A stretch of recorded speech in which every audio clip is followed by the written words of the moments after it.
Alors, nous sommes arrivés au musée. Un beau parking déjà, hein, ici, donc, pour nous accueillir. Ah, ça fait une belle étalage de voitures quand même, non?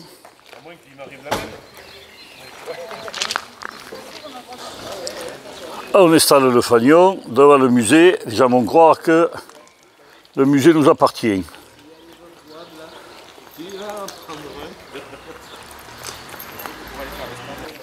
Ça commence bien.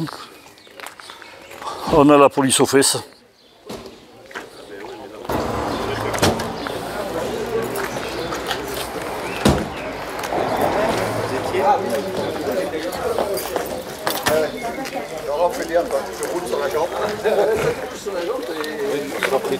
Bonjour. Ça va? Ça va. Bonjour Daniel. Ça va? Ah ben elle paye 10 ça, hein? Elle paye 20. Un homme célibataire c'est 20. Voilà.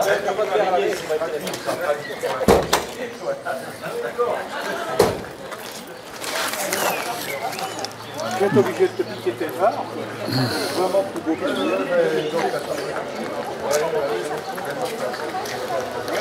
c'est une trabonne là-haut. Nous sommes donc dans ce fameux musée La Virée d'antan. Voilà, et on va pas tarder à y aller. Regardez, c'est magnifique ce village, hein, c'est très très beau. Et là, quand on se retourne, on voit les photographes de TF1, BMC, non BMW, je sais pas quoi là, BM merde. Voilà, et puis alors là-haut, il y en a un qui est arrivé sur le toit, il devait rouler un peu vite.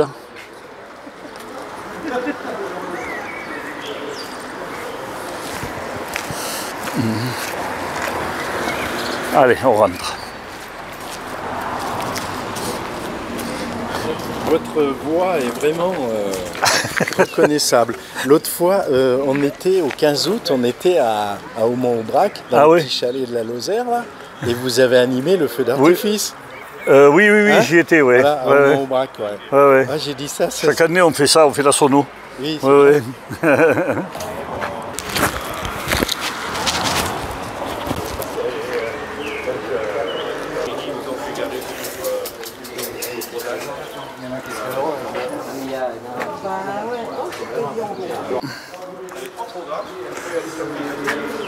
Vas-y, passe.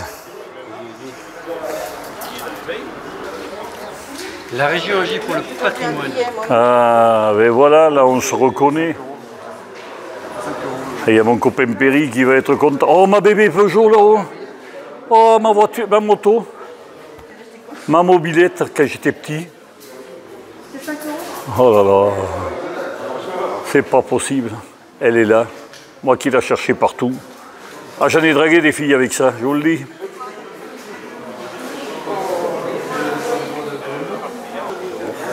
Bon, alors les amateurs de miniatures, là, vous avez ce qu'il faut. Hein.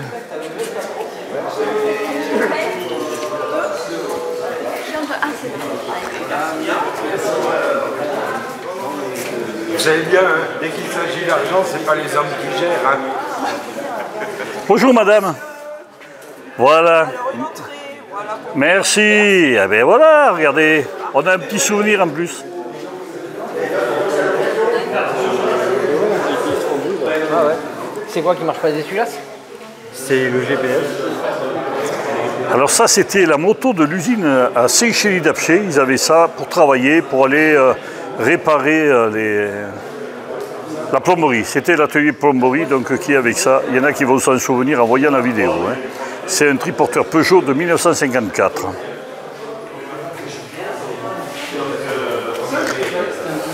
Démonstration. Toujours Peugeot, moteur 201.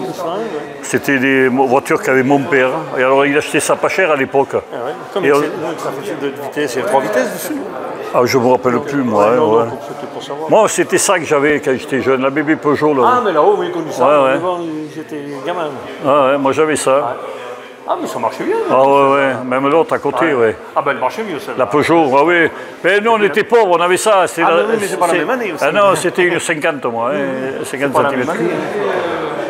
Alors, il y a mon copain Perry qui va être content de voir ça.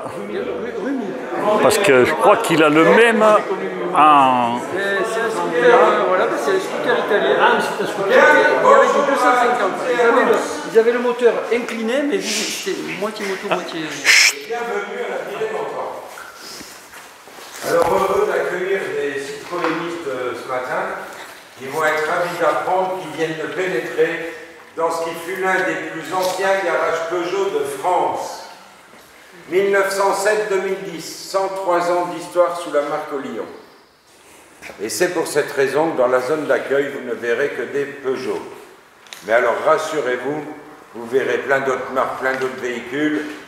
Et il y a même un bicylindre refroidi à air dans une zone. Non, vous ne serez pas perdu. Ah, vous ne serez pas perdu, mais c'est vrai que la surface, 1500 m², c'est quand même pas banal pour un petit garage. Surtout que vous avez ici les 1500 m² qui étaient dédiés à la mécanique et à la carrosserie. Mais vous avez vu en arrivant, en face, il y a un petit bâtiment art déco. C'était le showroom pour les véhicules neufs. 350 m² d'exposition de véhicules neufs. Alors quand on voit Brassac, on se dit mais c'est pas possible, quoi. Comment ils ont pu vivre avec de telles surfaces ici? Et bien, Brassac-les-Mines, comme son nom l'indique, il y avait les mines. Mais les mines, Madame Adumour, les mines, c'était 1 millier de salariés. Mais à côté, il y avait du textile avec Cochon-Quinette. Et surtout, à partir de 1938, un événement à Brassac.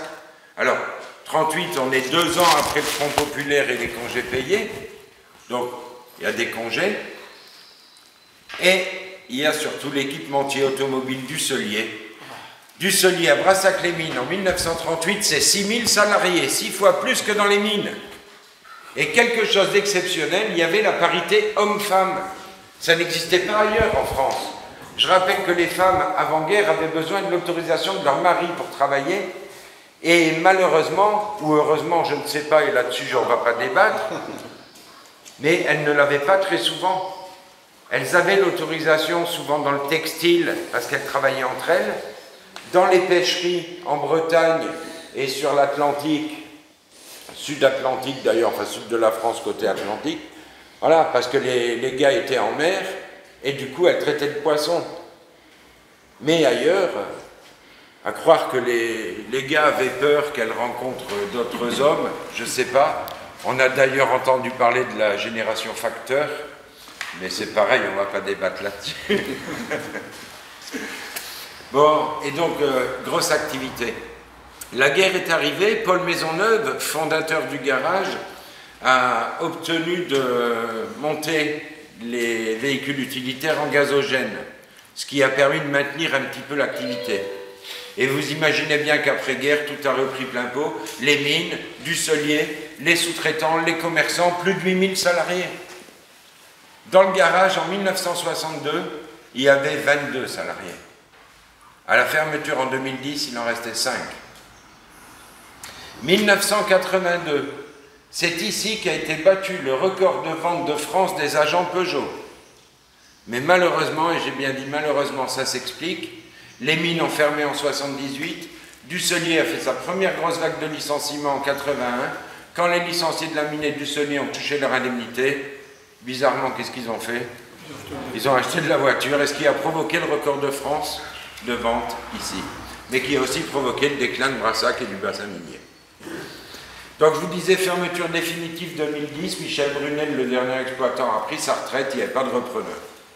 Eh bien tant mieux pour nous, puisque vous êtes dans un musée associatif qui a été créé par l'ACPML. Alors l'ACPML, qu'est-ce que c'est? C'est l'Association pour la conservation du patrimoine mécanique de locomotion. L'ACPML est à ce jour la seule association en Auvergne-Rhône-Alpes reconnue d'intérêt général pour son œuvre en matière de culture et de patrimoine dans le véhicule ancien. Nous sommes aussi l'association qui a permis, après de nombreuses années, de faire reconnaître le véhicule ancien par la Fondation du patrimoine au même titre que les arts et l'architecture. Voilà. Donc ça, c'est pour la création du musée. Et je vous disais musée associatif avec plusieurs particularités. La première, c'est que l'ensemble des véhicules que vous avez ici appartiennent à des particuliers collectionneurs membres de l'association et ces véhicules sont remplacés chaque année. En effet, on remplit le musée tous les ans au mois de février, on ouvre à partir du dimanche de Pâques, on ferme le dernier dimanche d'octobre, début novembre, chacun vient rechercher ses voitures, ses motos, ses camions. L'année suivante, vous en avez d'autres.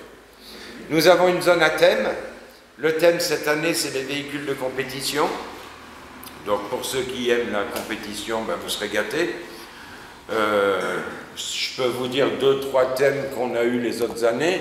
On avait eu les véhicules électriques de 1909 à 1979, les véhicules contemporains d'Al Capone, qu'est-ce qu'on avait eu? Les utilitaires, les véhicules américains. Voilà. Et l'année prochaine, eh ben, ce sera les refroidissements à air. Donc une partie devrait vous concerner.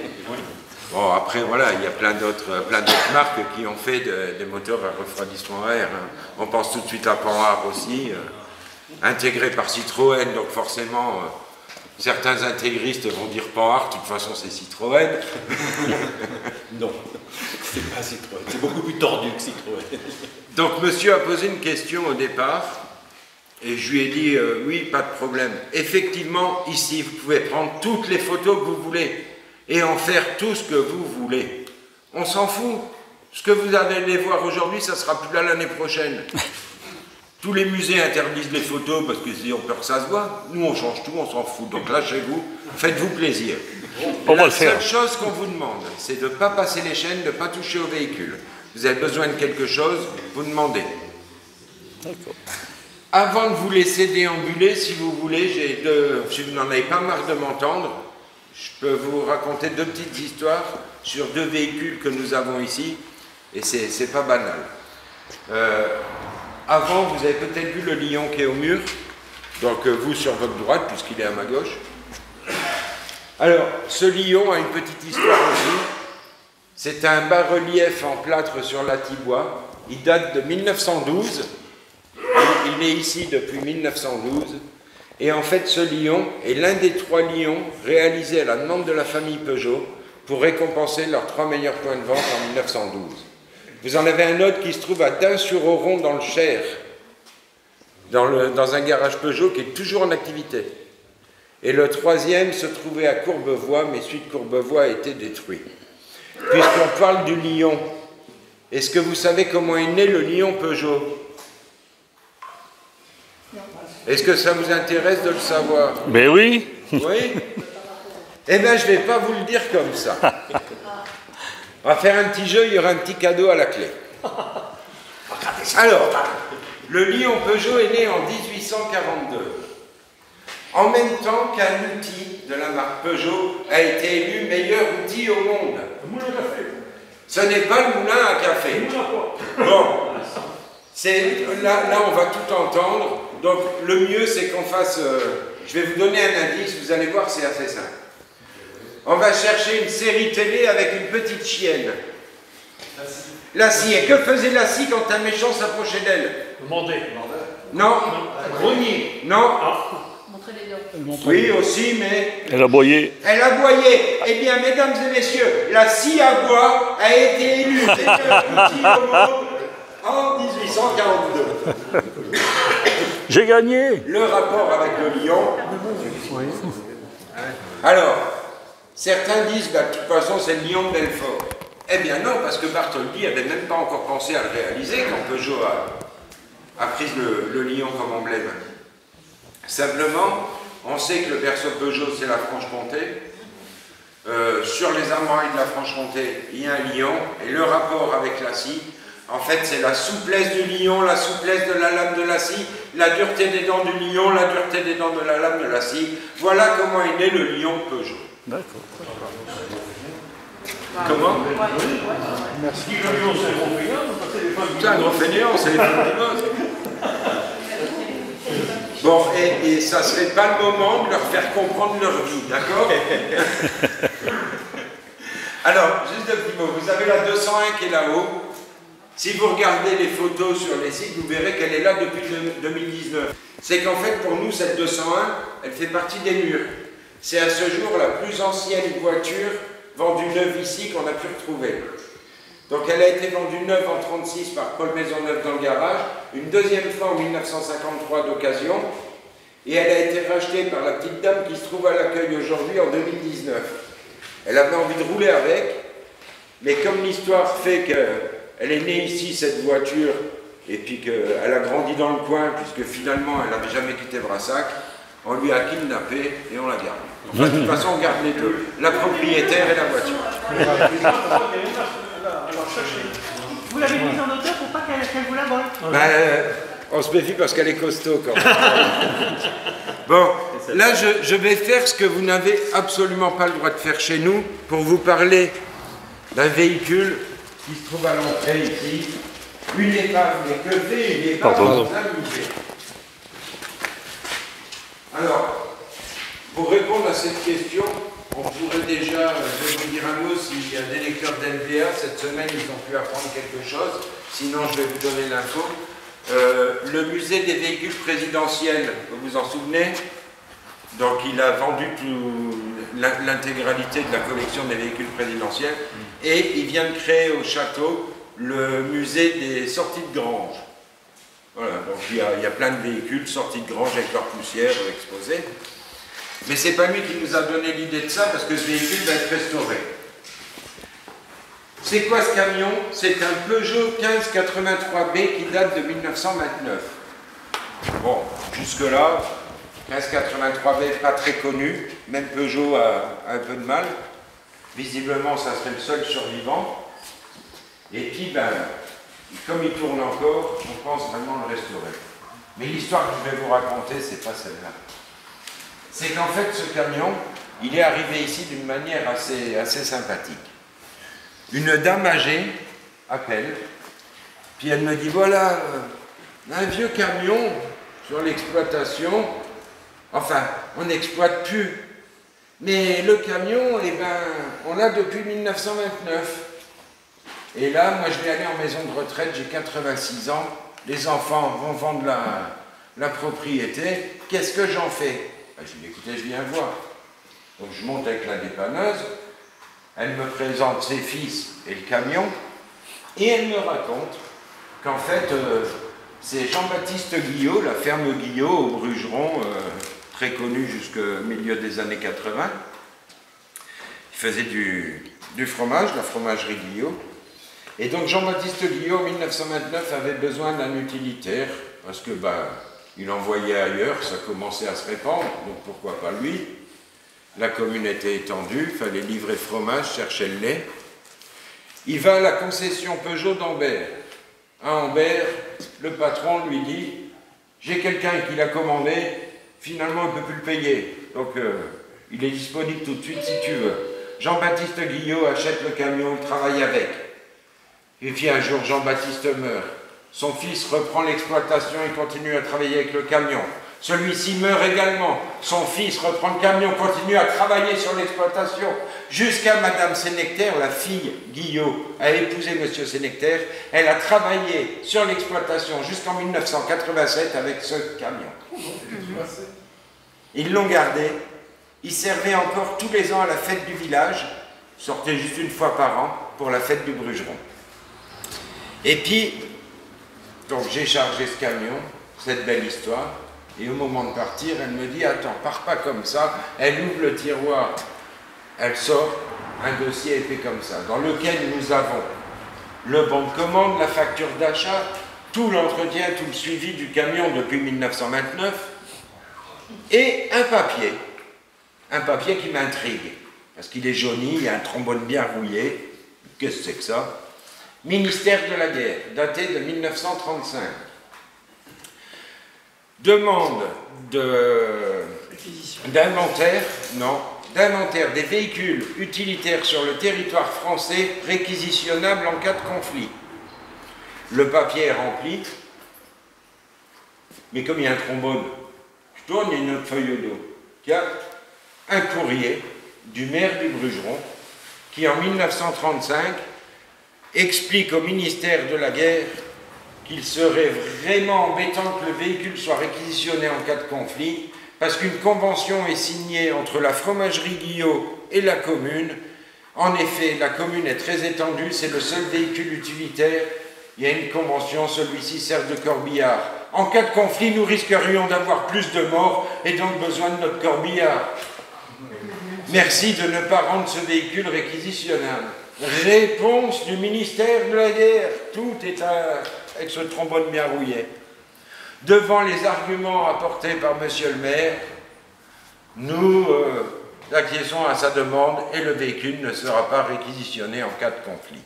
La seule chose que le ministère de la Guerre ne savait pas à l'époque, et que nous on sait parce qu'on a tous les documents, c'est que le maire du Brugeron et le propriétaire du véhicule, c'était la même personne. Maintenant, je vous souhaite une excellente visite, vous déambulez comme vous voulez dans le musée, si vous avez des questions, vous criez. Merci à vous.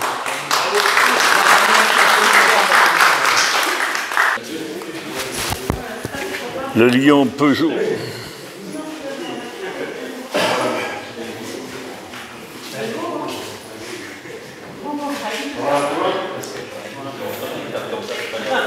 C'est quand même un couillon pour un agent Citroën d'admirer le Peugeot quand même. Hein.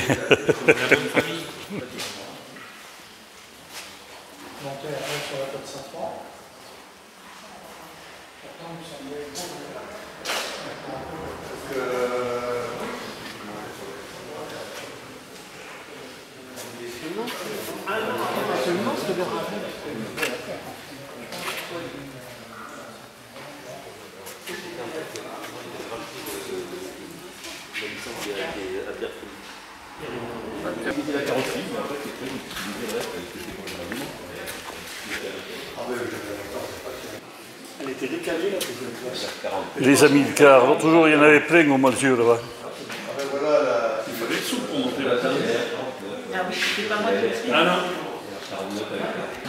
C'était l'inconvénient de ces belles voitures, parce que ça pleurait qui prenait les orages sur la route. Après c'est des voitures sympas quand même. Clermont-Ferrand, 70. Grand Prix de France. Charade. Oh putain. Celle-là, elle est connue, celle-là. Vous l'avez, Michel, justement. La Torino, la Formule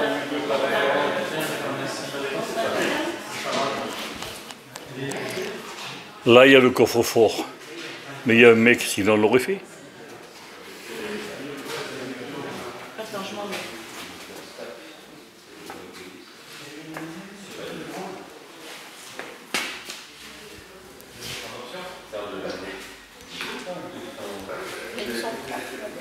Bon, Jos et Betty, ils ne me verront pas parce que moi je tiens à ma queue de cheval. On m'a dit c'est très rare.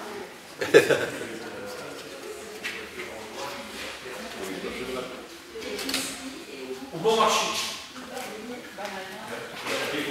T'as pas le droit de sauter. La trancheuse.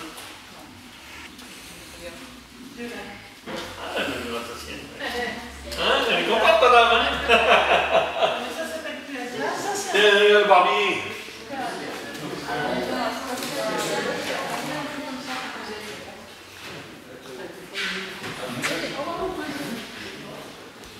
Il est tout sourire, monsieur.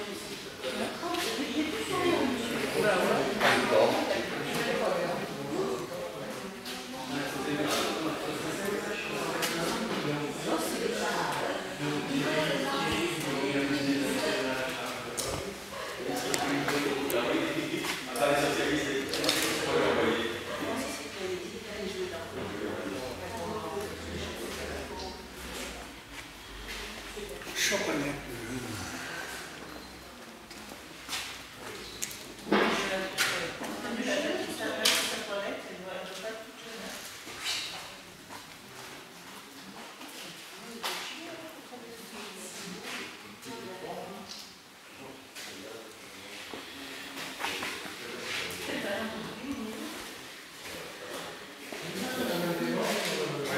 Pardon.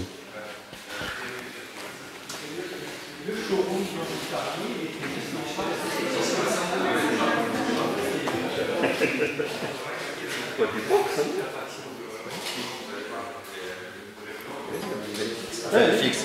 Oui, Eh? T'étais jamais venu? Non, non, jamais, non.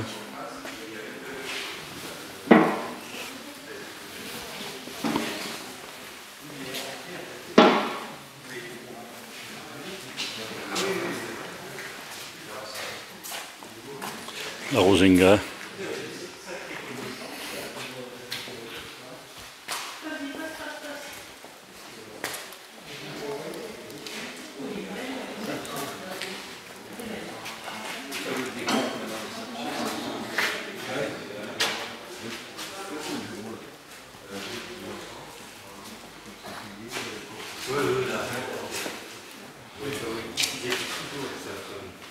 « 34, celle-ci. D'hier, 49. Ah, alors là. La super tension, toujours Rosinga. 1933. Il vient de se faire racheter par une entreprise qui s'appelle. Et io même le cura qui va y téléphoner. Oh, mais il est jeune. Il a le temps de faire carrière. Les proto-Renault de Michel Fournier. Voilà, ça courait à charade. Oui. C'était une autre époque. Hein. Et puis alors, bien sûr, la 4 chevaux. Magnifique 4 chevaux. On en faisait Gymkhana, on a fait de tout avec ça. Bon, après là, on était près du sol, là, quand même. Hein. Les cartes de 150 cm3, ça devait donner aussi. La Saab 96 V4, Suède 1974. L'Alpine A330 Renault. Waouh!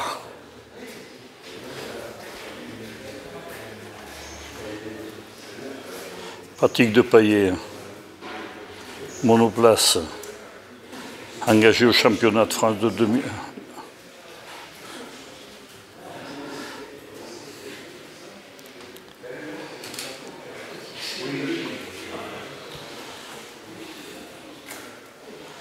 La moto d'Italie, la Minarelli là-bas au fond.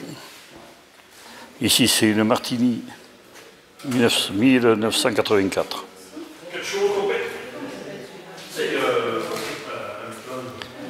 La GJH Renault 1976. Il y a même la Simca 1000. Je te prendrai nu dans la Simca 1000. Eh bien voilà, mesdemoiselles, vous qui n'aviez jamais été prises nues dans une Simca 1000, vous en avez une là, si vous venez au musée, on vous y prendra. Celle-là de 1975, mais bon, c'est déjà la Rallye 2. Hein. Va valoir une fortune, ça. Là, on est du côté de l'Amérique, avec la California. Oh. La Dodge. Oh, le USA 2003. Bon, après, moi, ça me plaît un peu moins. Hein. Le petit atelier de mécanique, là. Voilà. Alors, tout est démonté, il va falloir tout remonter. Hein. C'est quand même un couillon de tout démonter pour tout remonter. Regardez un petit peu cette exposition qu'on vous propose aujourd'hui. Non, mais c'est un truc de fou. Hein.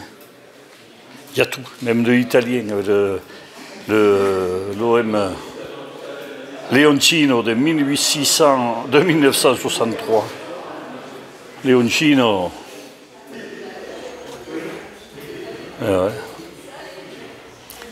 On a vu rouler tout ça. Les petites cabines, comme il y avait dans les usines.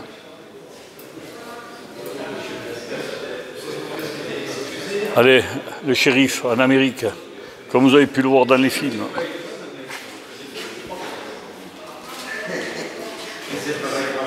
La Jaguar. Regardez ça.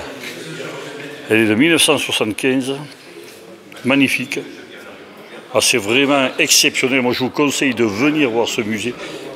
Écoutez, non, chaque année, il faudrait venir, puisqu'il change chaque année. Hein. Et le chéri qui drague une bonne sœur. Non, mais ça, c'est jamais vu, ça. On ne voit pas ça en France. Les bonnes sœurs, on les prend dans les 2 chevaux. Regardez, il me drague ma Clotilde, là. Non, mais... L'Otto Bianchi. Ah, toute une époque. Hein.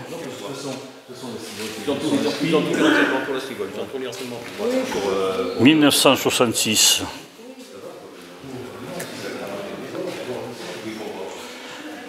Et à côté, un petit Piaggio. Oh là, bien sûr, là, on arrive aux voitures beaucoup plus costauds. Hein. La Marcadier, Barzeuil, de 1972.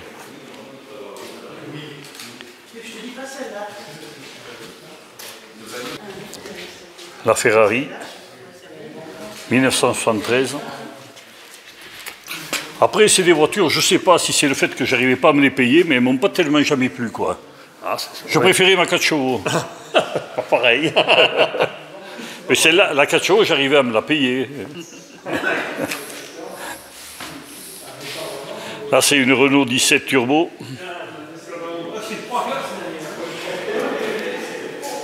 Et on n'a pas tout vu encore. Hein. Franchement, ça valait le coup de venir faire une promenade. Regardez, même les femmes sont intéressées. Alors ici, bon, c'est Tic Tac qui serait content hein, pour son musée avec les tracteurs, le sabatier, le pratique de 1953. Là, c'est encore plus vieux, 1915, donc c'était juste après la guerre. Il y a même les charrues derrière. Mais le mec qui avait ça, c'était les fermes vraiment ultra modernes déjà. Hein. Là, on saute à 1954. L'Anomag de 55. Et puis alors, le Solex. Alors bien sûr, ce n'est pas avec celui-là. Et puis s'il y avait eu une jolie fille sur le mien, je ne me serais jamais tombé. Mais c'est le même exactement. Ouais, mais elle a l'air triste, hein, elle a l'air tristounette, ouais. C'est peut-être parce que j'avais fait une chute avec son Solex. Ah, je pense. Elle m'en veut, elle m'en veut. Et puis voilà, alors là, bon, c'est... Vous pensez à Tic Tac qui vous invite bien sûr au mois de... C'est au mois d'août à Saint-Chély, premier week-end d'août, donc à Saint-Chély, à Aumont, pardon, à la Grande Halle, où on aura bien sûr les vieilles mécaniques ce jour-là, avec des tracteurs semblables. Mais je crois qu'il nous prépare une petite surprise avec le plus gros moteur du monde. Enfin, on verra ça quand, au mois d'août. La 2 chevaux Azu, alors ça, bon, on connaît un petit peu mieux, hein, celle-là, elle est magnifique dans son jus, là. C'est comme ça qu'on les trouve en ce moment dans les granges. Encore faut-il trouver la grange où il y en a une. Alors les Simca, Yann, je me rappelle qu'on faisait venir des cascadeurs et ils faisaient du 2 roues avec ça. Là. Oui, tout à fait. Et ils nous prenaient, Jean Sunny, oui, ils venaient à Saint-Chély. Ils gonflaient spéciaux à 8 bars. 8 kg de pression pour pouvoir les mettre sur 2 roues, sinon ils se cassaient la gueule. Ouais, et ils nous prenaient dans la voiture. Hein. Moi j'étais monté avec Jean Sunny pour faire la cascade. Bon, on était gamins, on était inconscients. Quoi. Ouais. Et mon oncle, après, il en avait acheté une, justement. Quand il avait vu une cascade, il avait acheté ça. Je pense qu'il voulait se lancer, mais il n'a pas fait. C'est pas la puissance, parce qu'il y a un petit toboggan. Et après, ils sont pratiquement à l'arrêt, ils avancent tout doucement. C'est par un coup simplement. Ils mettent l'équilibre, et après, pas besoin de puissance.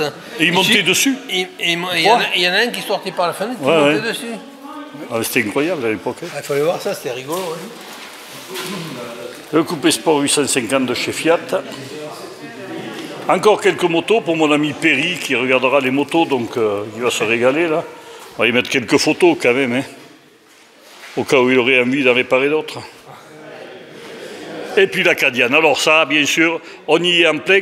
Et on fera un petit reportage sur une Acadiane spéciale qu'il y a aujourd'hui avec nous. Donc si la dame veut bien le faire. Et vous allez voir comment elle a arrangé son Acadiane, mais on verra ça plus tard.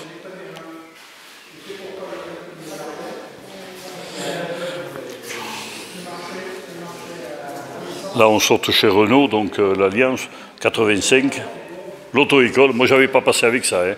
Moi, c'était une 4L que j'avais passé mon permis. Mais il y avait Scaravache à Saint-Chély qui faisait avec des 2 chevaux. Kawasaki, Suzuki.